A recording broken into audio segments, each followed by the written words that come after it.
अस्सलाम वालेकुम नाजरीन, मैं हूं मोहम्मद अब्दुल हकीम। 7H न्यूज़ में आपका इस्तकबाल है।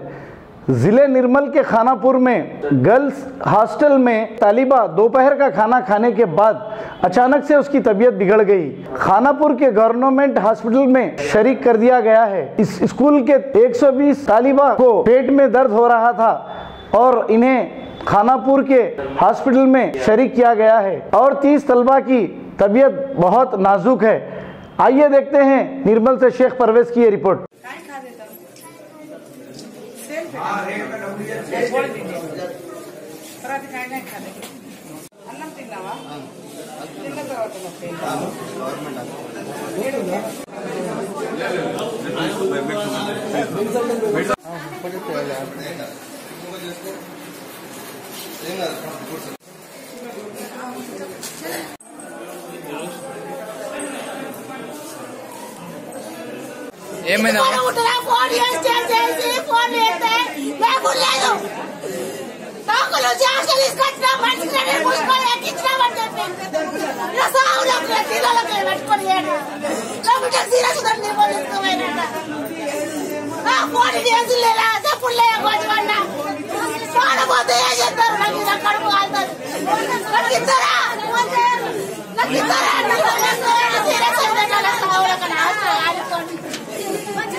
गाजी kidney centre and multi speciality hospital गुर्दे और बवासीर के इलाज का 40 साल मशहूर हॉस्पिटल, जहां हजारों पेशेंट्स क्योर हो चुके हैं। Doctor Husaini international national award winner और दूसरे डॉक्टर्स और लेडी डॉक्टर्स की जेर खिदमत गुर्दे के तमाम अमराज का मुकम्मल ट्रीटमेंट किया जा रहा है। गुर्दे फेल हो चुके हों, डायलिसिस करवा रहे हों, याद रखिए डायलिसिस कोई इलाज नहीं, इससे 1% भी गुर्दे रिकवर नहीं होते। हाँ, डायलिसिस टेम्पररी रिलीफ दे सकता है, लेकिन हमारे ट्रीटमेंट से गुर्दे फिर से फंक्शन में आ सकते हैं। गुर्दे श्रिंक हो गए हों या सिस्ट हो, गुर्दे की पथरी हो, कैसी भी गुर्दे की तकलीफ हो या पाइल्स यानी बवासीर, चाहे ब्लीडिंग हो या कोम, बगैर ऑपरेशन मुकम्मल क्योर ट्रीटमेंट का एक ही centre, Ghazi kidney centre, DLRL main road, opposite Vikas high school, Chandrayangutta, Hyderabad. Cell 9966930824 या